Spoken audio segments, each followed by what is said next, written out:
twongeye gushima Imana ko iduhaye umwanya mwiza wo kugira ngo tuganire ijambo ry'Imana, kandi ijambo ry'Imana ni rizima, riduhanira gukiranuka, rikatwigisha ingeso Imana ishaka ndetse rikanadutandukanya n'ingeso Imana idashaka.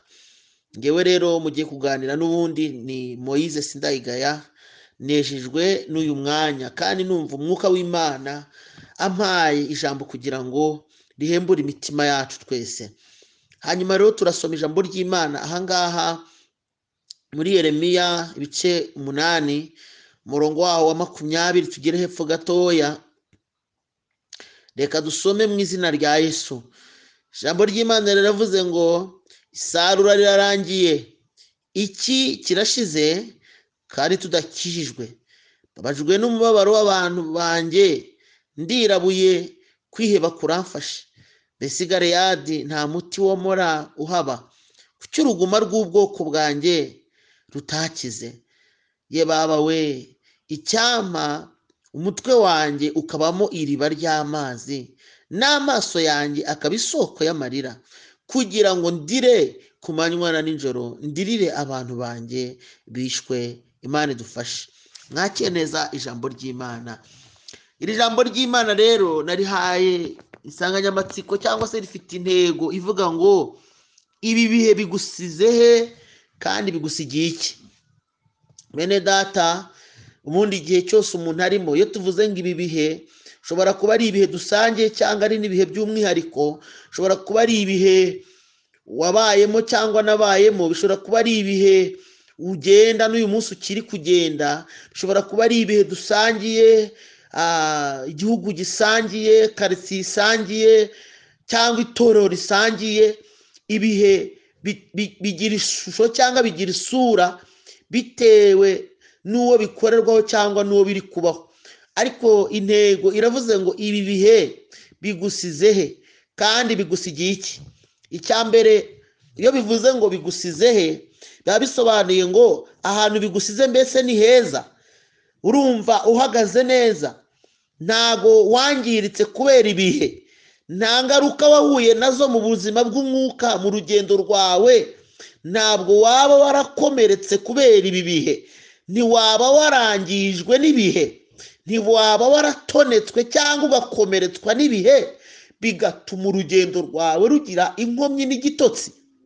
Iyo bivuze rero ngo bigusigiye iki, hari igihe bigusigira ishusho nziza uzigiraho cyangwa uzigisha n'abandi, ariko hari n'igihe bigusigira umutima mubi, hari igihe bigusigira intege nke, bikagusigira ingamba zindi zitari nziza, bikagusigira imigambi mibi, bikagusigira inshuti mbi, bikagusigira intege nke, bikagusigira, hari ibintu byinshi, harimo ibintu byinshi. Aho bigusize n'icyo bigusigiye ni ibintu bibiri bitandukanye. Bishobora kugusiga ahantu heza bitewe n'uko wabibayemo ukiga, ariko bishobora no kugusiga ahantu habi bitewe n'ibyakubayeho muri icyo gihe. Bishobora kugusigira imbaraga zigukomeza zikazakurenza iyindi minsi iri imbere, kuko iminsi ihora ihinduka. Kandi buriya Abanyarwanda ni abahanga, baravuze nubwo bitari ngombwa kubitindamo cyane, baravuze ngo agahinda ngo gashira kandi kageze mu ibagara. Bishatse kuvuga ngo mbega ikibazo givaho ikindi kiza, n'intambara burya ivaho iyindi iza. Niyo mpamvu umuririmbyi yavuze ngo ntabwo hazabura intambara, ntabwo amahoro azahora keretse Yesu atsembyeho urupfu n'ibyaha. Ibyo bivuze ngo rero nta na rimwe ushobora kuvuga ngo intambara yarangiye cyangwa igihe kibi kivuyeho none ugiye kuba amahoro, nta kibazo uri buhure nacyo. Ushobora guhura n'akandi kaga, ushobora guhura n'indi ntambara, nubwo bihindura isura, wenda ntibimere nka bya bindi warwanaga, ariko intambara zose zitwa intambara. Hanyuma rero intego iravuze ngo ibi bihe bigusize he kandi bigusigiye iki? Ngarutse ku ijambo ry'Imana, uyu ni umugabo witwa Yeremiya. Yeremiya ni umwe mu bantu bahuye n'akaga ndetse n'urugamba mu gihe cyabo, kuko yahanuraga mu gihe cyari gikomeye, kandi ngira ngo n'iki gihe cyacu nticyoroshye. Umuntu wese ukijwe arabizi ko kitoroshye. Yeremiya yahanuraga mu gihe cyari gikomeye kuko yahanganaga n'abahanuzi benshi.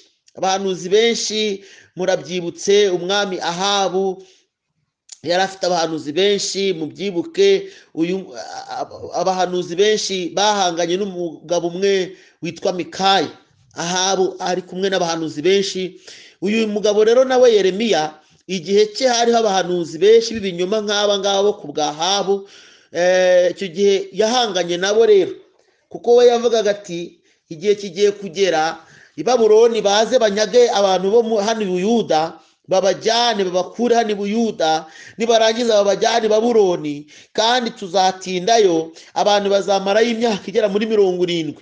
Abandi nabo bakavuga turabeshya, igihugu kiri amahoro. Ndetse n'aho bibereye batangira kujya bavuga batereka da, nibiramuka binabaye tuzamarayo igihe gitoya, ni imyaka 2. Abandi bati mbese buri wese akagenda hanura bijyanye n'uko yifuza, kugira ngo abantu bumve ko ibintu byabaye neza, ibintu ari amahoro. Ariko nagira ngo mbabwire ngo guhanura amahoro no guhanura ibyiza ntibibuza Imana gukora icyo yagombaga gukora. Bishatse kuvuga iki? Biravuze ngo Imana ishobora n'ubundi kugambirira gukiza umuntu, wamuhanurira ikintu kibi n'ubundi ntibiyibuza kugikora. Ishobora kubwira umuntu uti nzaguhana, akanga kumva, n'ubundi niyo wamuhanurira ibyiza ntabwo byatuma icyo Imana yavuze kitamubaho. Ahubwo muri byose biravuga ngo igihe cyose ubayemo gikwiye kukwigisha kandi kikagira aho kigusiga. Bigomba kugira icyo bigukuramo n'icyo bigushyiramo. Ugomba kwimuka mu cyiciro wari urimo. Hari igihe umuntu aba mu gihe kimeze nko guteta, hari igihe umuntu aba mu gihe kimeze nk'ubujiji, hari igihe umuntu aba mu gihe kimeze nk'uburangare. Ariko ikintu cyose Imana ikunyujijemo gikwiye kukubera isomo n'ishuri, kugira ngo byanga bikunda uhindurirwe amateka kandi ubane n'Imana uko ishaka. Uyu mwanditsi rero, uyu mwanditsi Yeremiya yandika aya magambo, cyari igihe gikomeye ari muri urwo rugamba. Mbibutse yuko yabanje guhura n'abamuhugura cyane, baranamubwira ati ibyo bintu uvuga Yeremiya rwose bijyane gake, witonde Yeremiya utazahura n'akaga. Ndetse ngo nawe ngo arabyemera, yemera yuko ibyo bintu rwose agiye kubireka. ngo ariko aza guhura n'ikibazo gikomeye ubwo yageraga ahantu mu isoko, atangira noneho guhanura ibintu bikomeye biruta ibyo yahanuye kera. Ngo icyo gihe nibwo yafatwaga n'umutambyi witwa Pashuri, ngo aramukubita. Amaze kumukubita ngo bajya kumufungira mu nzu y'imbohe, ariko bamugejejeyo ngo bamujyana mu gikari. Abantu benshi batajya bakunda kumenya icyo gikari.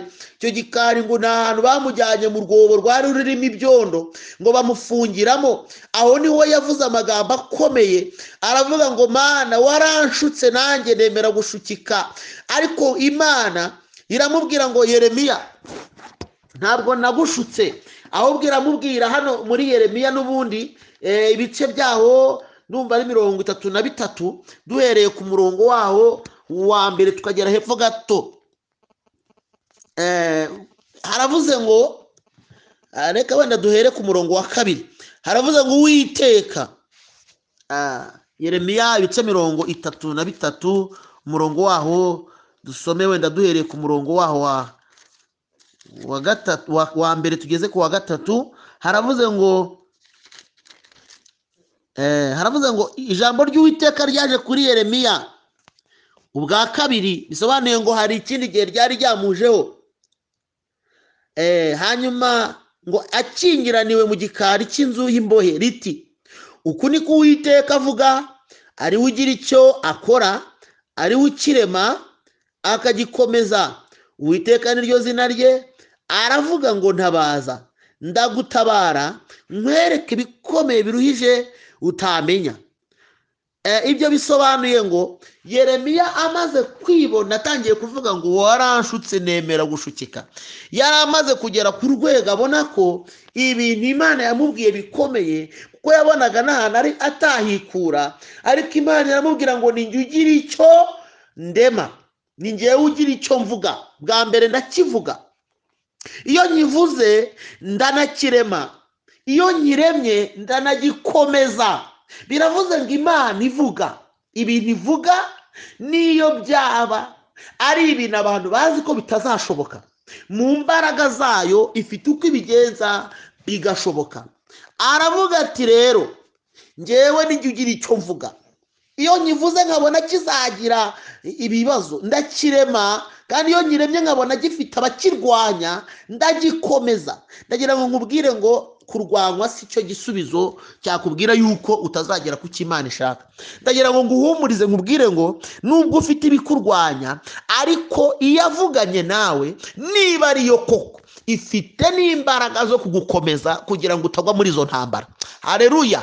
Kandi niyo warwanywa bimeze gute, intambara zose zitarimo umugambi w'Imana ntabwo zahitana ubugingo bwawe, nta nubwo zagukura mu mugambi w'Imana. Zizakurwanya koko, zizakujegajeza, zikunyeganyeze, rimwe na rimwe wumve wahungabanye, rimwe na rimwe wumve wahuye n'ibibazo, ariko ndaguhumuriza ngutangariza ko ijuru ryera ry'Imana ryasamiye gutabara umuntu wese ufite umugambi wo kwegerana n'Imana, umuntu wese wavuganye n'Imana. Ijuru ryera ry'Imana ryasamiye kumutabara. Niyo mpamvu umuririmbyi yaririmbye aravuga ngo nyura mu misozi, ngo nyura mu mataba, aho hose niko harushya umutima, ariko ngo njya saba Uwiteka, ngo Uwiteka nawe ntatinda kunyumva. Ndagira ngo nkubwire ngo guca mu kaga n'amakuba, guca mu ntambara zikomeye, guca mu biruhije, guca mu bikuriza n'ibikunaniza ntibisobanura ko abadayimoni bamize bakamira bungura umugambi w'Imana ku buzima bwawe. Ahubwo emera ko Imana yakunyuje mu gikombe kugira ngo wige, ahubwo usohokanemo imbaraga. Izo mbaraga nizo zazindi Yesaya yavuze ngo byukura bagirana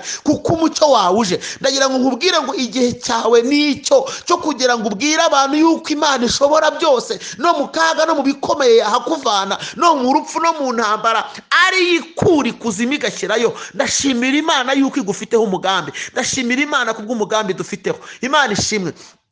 Uyu mugabo rero arangije avuga ijambo rikomeye, aravuga ngo isarura rirarangiye, iki kirashize kandi tudakijwe. Birasobanuye ngo hari ibintu bikwiye kukwigisha ukanakizwa bundi bushya, ukanamenya yuko bishoboka, ukamenya yuko burya byakunda. Wamara kwiga ugakizwa, kandi wakizwa ugahanga amaso Uwiteka, hahandi wa mwanditsi yavuze ngo nzahagarara ku munara wanjye, ahantu nzarindira icyo Imana yavuganye nanjye. Hari icyo Imana yavuze, hari n'icyo abantu bavuga. Ndagira ngo nkubwire ngo icyo Imana yavuze ntabwo gisimburwa n'icyo abantu. Imana ivuga rimwe, abantu bakavuga kenshi, ariko ntuzibagirwe imvugo y'Imana. Niba Imana yaravuganye nawe, aleluya, Imana ishimwe. Ntabwo imigambi y'abantu, ntabwo akagambane k'abantu, ntabwo imbaraga z'abantu, ntabwo imikorere y'abadayimoni, ntabwo ibyo abantu batekereza aribyo bizakuraho icyo Imana yavuze. Humura, ndagira ngo nguhumurize kandi ngukomeze, nkubwire ngo wirinde guhemukira Imana, wirinde kuba mu bintu bituma Imana igutera umugongo, wirinde gukora ibyaha nkana, wirinde gutera Imana umugongo, wirinde gusuzugura icyo Imana ivuga, wirinde guha Satani urwaho, wirinde gufungura ibyuho by'abadayimoni, kuko Satani aho ashaka hose ni ukugira ngo akurase ubuzima bwawe bushyire mu kaga. Ariko ndashimira Imana yasamiye gutabara ubugingo bwawe, yasamiye gutabara umubiri wawe, yasamiye kukurengera, yasamiye kugira ngo izamure ibendera ry'ubutabazi ku buzima bwawe. Imana ishimwe. Arangije aravuga ati mbabajwe n'umubabaro w'abantu banjye, ndirabuye kwiheba kuramfasha. Reka nkubwire ngo Imana ibabajwe nuko igihe cyose unyuramo ntacyo kikwigisha. Ubundi ibihe tunyuzemo bikwiye kukwigisha, ibihe tubayemo bikwiye kukwigisha. Muntu w'Imana, icyo gihe wari unyuzemo cyari gikwiye kukwigisha, ibyo wabayemo byari bikwiye kukwigisha. Reka nkubwire ngo ubuzima ubayemo none, niba ari ubuzima bubabaje warabaye mu buzima bwiza, byakwiye kukwigisha yuko ibihe bihinduka. Niba ari ubuzima bwiza urimo kandi warabaye mu buzima bubi, byakwiye kukwigisha yuko ibihe bihinduka, ukamenya yuko none bihinduka. Ushobora kuba umeze neza cyangwa nabi, nyuma ukazongera ukamera neza, bikanagutera kwitwararika, kuko none ushobora kuba umeze neza ejo ukamera nabi. Ntabwo ahora gahanze nk'uko wa wundi yavuze. Ariko kandi ndagira ngo nkubwire ngo igihe Imana ikunyujijemo cyose kigomba kukwigisha kwitwararika no gukiranukira Imana, kuko ni Imana ishobora byose. Ni Imana ishobora byose. Imana irashaka kugira ngo ikwigishe, Imana irashaka kugira ngo ukiranuke, Imana irashaka kugira ngo utere intambwe. Igihe unyuzemo kikubera isomo, kandi nturangare, ntubure ubwenge, ntutakaze ibyiringiro, ahubwo uhanga amaso Uwiteka. Imana ifashe kandi nawe igufashe mwene data, kuko niba avuze ngo ndirabuye, ni ukubera yuko ibyabaye byose cyangwa ibiri kuba nta n'isomo biri kugusigira. Kandi reka mbabwire ngo umuntu wese akwiye kwiga akanigishwa, Imana ikamushyiriraho uburyo bwo kugira ngo ahagarare neza. N'iki Imana yavuze ku Bisiraheli ngo ibakuye i Kanani ibajyana mu gihugu cy'amasezerano, mumbabarire cyane, ibakuye muri Egiputa ibajyana mu gihugu cy'amasezerano aricyo Kanani. Ngo icyo gihe ngo Abisiraheli ngo bari bazi ko bashobora no guhita bagerayo, kandi nayo ubwayo irabyivugira ngo byarashobokaga ko urwo rugendo rwari rugufi cyane, bashobora kurugenda igihe gitoya, ngo ariko Imana ibanyuza inzira z'ibizigu. Mwene data, ndagira ngo nkuhumurize nkubwire ngo kuba waranyuze inzira y'ibizigu, kuba ibyo Imana yavuganye nawe bitari byasohora, kuba ubona urugamba rwaragusanze mu rugo, kuba intambara zaraguhagurukiye mu byo ukora, kuba warahuye n'akaga muri uwo murimo, kuba warahuye n'ibikunyeganyeza aho utuye, ntabwo bisobanura yuko umugambi w'Imana watakaye. Imana ijya yemera ko umuntu w'Imana anyura ibizigu ngo kugira ngo imukomeze, ngo kugira ngo azarwane neza kandi atazatsindwa n'intambara izo arizo zose. Ndagira ngo nkubwire ngo rero ni Imana izi gutegura, ni Imana izi kurwana, ni Imana izi kwigisha, ni Imana izi uburyo ki yabigenza, kandi yigisha umuntu bitewe n'icyerekezo arimo cyangwa se bitewe n'igihe arimo. Imana ishimwe. Ageze hepfo aravuga ngo mbese Galeyadi nta muti womora uhaba, ngo kandi uruguma rw'ubwoko bwanjye ngo kuki uruguma rw'ubwoko bwanjye rutakize. Yeremiya aririra ibyago bizaba i Yerusalemu, kuki uruguma rw'ubwoko bwanjye rutakize. Ndagira ngo mubwire ngo ntabwo wari ukwiye kugumana ibikomere abadayimoni bagukomerekeje muri uyu murimo. Wari ukwiye no gukira, ukiga gukira, ukishakamo imbaraga zikiza, kuko Imana yavuze ngo ntabaze ndagutabara nkwereke ibintu bikomeye kandi biruhije utamenya.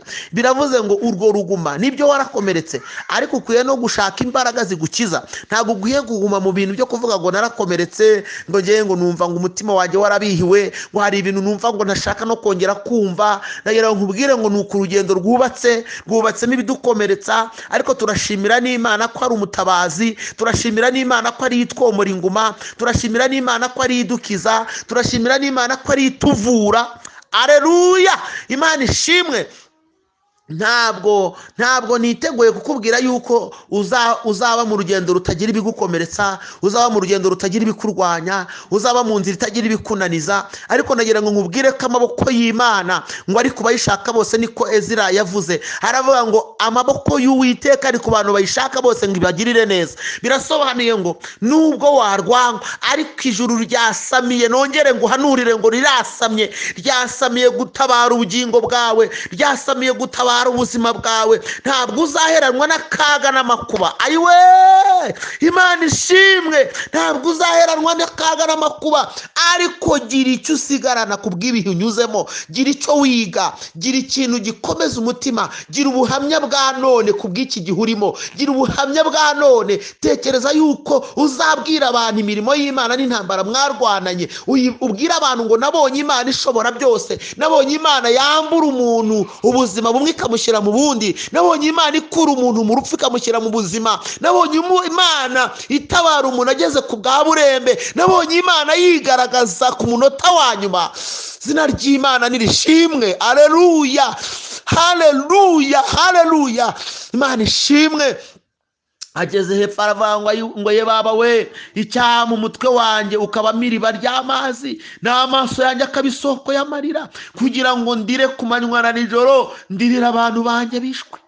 Reka mbabwire, ikibabaje giteye agahinda, nta no kurira guhari, nta no guhonga. Ntabwo turi kurizwa n'ibiri kuba, ntabwo turi kurizwa n'abantu b'Imana, ntituri kurizwa n'ukuntu abantu bari kugenda batakaza ibyiringiro, bagatakaza ibyizerwa, bakava mu gakiza bakajya gukorera Bayali. Reka mbabwire ngo twari dukwiye kurira no kubabazwa n'uko Satani yavogeye ubwami bw'Imana, no kurizwa n'uko abadayimoni badufasheho ijambo. Reka nkubwire mwene data, Imana ntabwo yigeze iguhamagarira kurebera no kwicara gusa. Imana yaduhamagariye kugira ngo turizwe n'ibiri kuba bitanejeje, bidavuga ubutumwa bwiza, bitari umurimo w'Imana, bidahesha izina ry'Imana icyubahiro. Dukwiye kurira, tukaboroga, tukagira umutwaro, tugasengera bene data, aho gufata umwanya wo kuganira ku byababayeho no kwishimira ibyago byabo. Nimureke dufate umwanya, nimureke dufate umwanya turizwe n'ibihe biri kuba, n'ibiri kugenda bitubaho, ibiri kuba ku bantu b'Imana, ibiri kuba ku itorero, ibiri kuba muri iki gihe, ibyahagurukiye kurwanya bera, ibiri kugenda bibashungura, ibisa n'umunzani ukomeye, ibishungero n'ibindi, intambara n'akaga n'amakuba. Imana igirire neza ibiri gusenya ingo z'abakirisito, ibiri kubambura agaciro, ibiri kubakuraho amavuta, ibibambura ubuhamya, ibituma isi bafataho ijambo. Ibi bintu byose bikwiye kuturiza, kuko umuntu w'Imana akwiye kuba hababazwa n'icyatuma izina ry'Imana ridahabwa icyubahiro. Yeremiya aravuga ngo icyama mu maso yanjye, icyama amaso yanjye akaba iriba ry'amazi, n'amaso yanjye akaba isoko y'amarira. Nkarira nkarira nkarira nkarira nkarira. Imana ifashe nawe, igufashe mwene data, twige kurira kubw'umurimo w'Imana, twige kunihira ibizira biri gukorwa none, twige kunihira ibyaha abantu bari gukora. Abantu bagambanira abandi kandi basengana, abantu bahemukira abandi kandi bose barya igaburo ryera, abantu bari kwabazanya, abantu bari kwiyambura izina ry'Imana bakambara ibigirwamana bagakorera Bayali, abantu barambara ishusho y'agakiza ariko imitima yabo yarahunze Imana. Abantu bahindutse babi kubera igihe tugezemo. Ariko mwene data, wowe ucyubasha kumva ijambo ry'Imana no kugira umwanya wo gutegera amatwi icyo Imana ivuze, umwuka w'Imana ari kumata ngo nkubwire ngo ngwino turire, ngwino tunihe. Iki gihe kigusigira iyindi shusho, iki gihe kigusigira ubuhamya, iki gihe kigusigira amateka. Muntu w'Imana ahindurirwa izina kubw'uko yabanye n'Imana ishobora byose, kandi ijuru rikurebe rikwishimire. Mwene data, wambara imbaraga, wambara ibihe bidasanzwe, ubwami bw'Imana butwarire muri wowe. Ndashima Imana igiye kukugarukaho, ndashima Imana ikujeho, ndashima Imana ko igiye kugusubiza ibihe byawe, ndashima Imana ko iki gihe nubwo hari abo cyakamuye ariko kigiye kugufasha kwiga no kongera gusubira ku isoko, ukongera kwiga kwiyiriza ubusa, ukongera gufata umwanya wo gusenga. Nagira ngo ubwire ngo hari abadayimoni bazirukanwa nuko wazamutse umusozi, hari abazirukanwa nuko wabyutse muri nibature, hari abazirukanwa nuko hari ibintu waretse, ariko hari n'abazirukanwa nuko wiyirije ubusa ukaniha ukarira. Hari abadayimoni bazirukanwa nuko abandi bagusengeye, ariko hari n'abazirukanwa nuko wifatiye ibihe ukisengera. Hari ibintu bitazakuvaho nutisengera, hari ibintu bitazacika ku buzima bwawe, hari ibintu bitazarekura urubyaro rwawe, hari ibintu bitazava mu rushako rwawe, hari ibintu bitazava mu kazi kawe nubwo abantu bagusengera. Ariko biragusaba umwanya wawe n'Imana, kuko Imana niko ibivuga, iravuga ngo nkunda abankunda kandi abashakana umwete bazambona. Ayiwe, Imana idufashe. Kandi umuririmbyi araririmba aravuga ngo muze mwenyine twihererane, musanga ahantu hatari abantu. Imana irashaka kuza ukayisanga, ikaguhindura amateka kandi ikagirira neza ubuzima bwawe. Reka rero nkwinginge dusengane Imana, kandi iki gihe kigiraho kigukura naho kikugeza. Ijambo ry'Imana rigukomeze kandi riguhindurire amateka, kuko gukiranuka kwawe niko kuzatuma Imana ibana nawe igahindura amateka. Ibyo abadayimoni bibwira, ijambo ry'Imana riravuga ngo ahari kurira kwararira umuntu nijoro, ariko bwaki impundu zikavuga. Reka nkubwire ngo mwene data, dufatikanye gusenga no kwizera, dufatikanye kugira impinduka zo mu mwuka. Imana aho yabonaga harukurira, impundu zizavuga. Ndaguhanuriye muri uyu mwanya nkubwira ngo impundu zigiye kuvuga. Aho abadayimoni bari biteze kugiye kurira, aho isi yari yiteze kugiye kumwara, aho abadayimoni bari bazi ko bakorasha umwambi ukomeretsa, reka nkubwire ngo impundu zizavuga. Niwemerera Imana imana ukabana nayo izatungura benshi, izakora igitangaza, izategeka isi yose, izirukana satani. Tuzanesha nidusaba kuko imana igitwumvira. Haleluya, imana ishimwe. Mana nziza, mana yumva gusenga, mana ikiranuka kandi ifite amaboko magari, turasenze kubw'uyu mwanya no kubw'ijambo ryawe. Duhamagaye imbaraga zawe zikiza zikabohora. Ijambo ryawe ryatubwiye ngo mbese iki gihe kidusigiye iki? Reka abantu bose bahe kwisubiramo no kwisuzuma, umuntu wese atekereza icyo akwiye gukora kugira ngo asigarane amateka kunezeza, kandi imitima yari yarahabiye kure n'uyigarurire. Umuntu wese umurinde guheranwa n'ibyamubase, n'ibyamufashe, n'ibyamurwanyije, n'ibyamunanije, ahubwo umuhe guhanga amaso umusaraba no kwizera imbaraga zawe mu kaga. Narangiza gukiranukiraho abantu bareba naho batareba, yige kubana nawe no kukwegera, kandi ijambo ryawe rigira ububasha mu mutima we. Ndagushimiye ko wumva gusenga kandi kukijije imitima ya benshi kugira ngo ijambo ryawe rigire imbaraga. Urakoze kubw'ibyo uzuye n'ibyo ukijije mu mitima y'abera, kandi kuhinduye amateka kugira ngo ubwami bwawe butwarire mu mitima. Icyubahiro kibi cyawe tugucire bugufi muri byose mu izina rya Yesu, amen. Mwakire neza ijambo ry'Imana, mwari kumwe na Moise Sindayigaya. Ndabakunda. Shalom shalom. Imana ibahe umugisha.